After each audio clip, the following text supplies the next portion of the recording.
ராகுலின் நடவடிக்கை சிறுபிள்ளைத்தனமானது. ராகுல் அதாவது ஒரு பெரிய எதிர்க்கட்சி தலைவர், வருங்கால ஒரு பிரதமர் என்ற எண்ணமே இல்லாம அவர் சிறுபிள்ளைத்தனமா சைல்டுஹுட்னுவாங்க.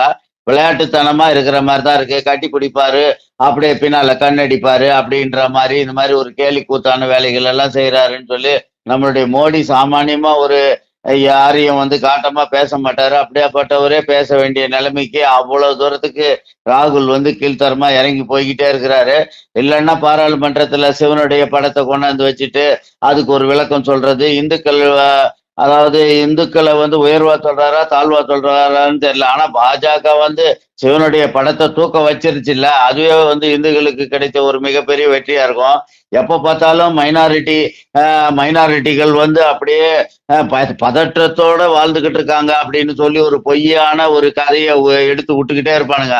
அதாவது அதாவது கிறிஸ்தவர்களும் முஸ்லிம்களும் இந்திய நாட்டுல இதை விட ஒரு சிறப்பா வாழ முடியாது எந்த நாட்டிலையும். அந்த அளவுக்கு அவங்க உரிமையோட வாழ்ந்துகிட்டு இருக்காங்க.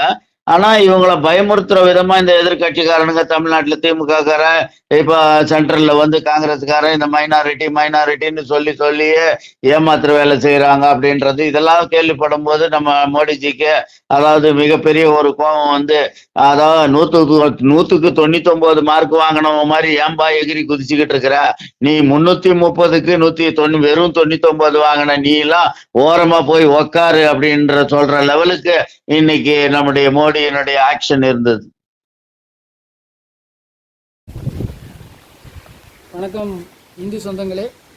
திருநெல்வேலி மாவட்டம் நாங்குநேரி தாலுகா ஆண்டார்குளம் கிராமத்திலேருந்து நாங்கள் பேசுகிறோம். இது ஒரு ஃபேமஸான சிவன் கோயில்.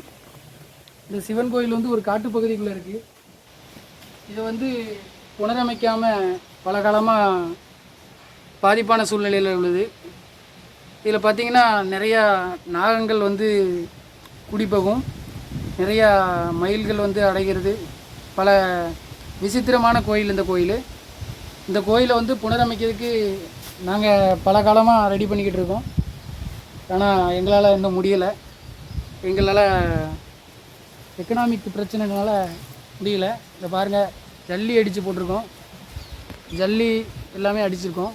மேலே சீட்டு பாருங்கள், மேலேருந்து பனங்காயாக விழுந்து சீட்லாம் நொறுங்குது.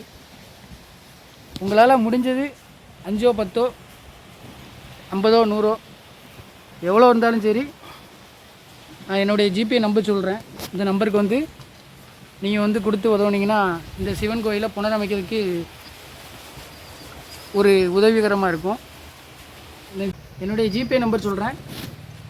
உங்களால் முடிஞ்சது 5 10 50 100 விருப்பம் உள்ளவங்க உதவி பண்ணுங்கள்.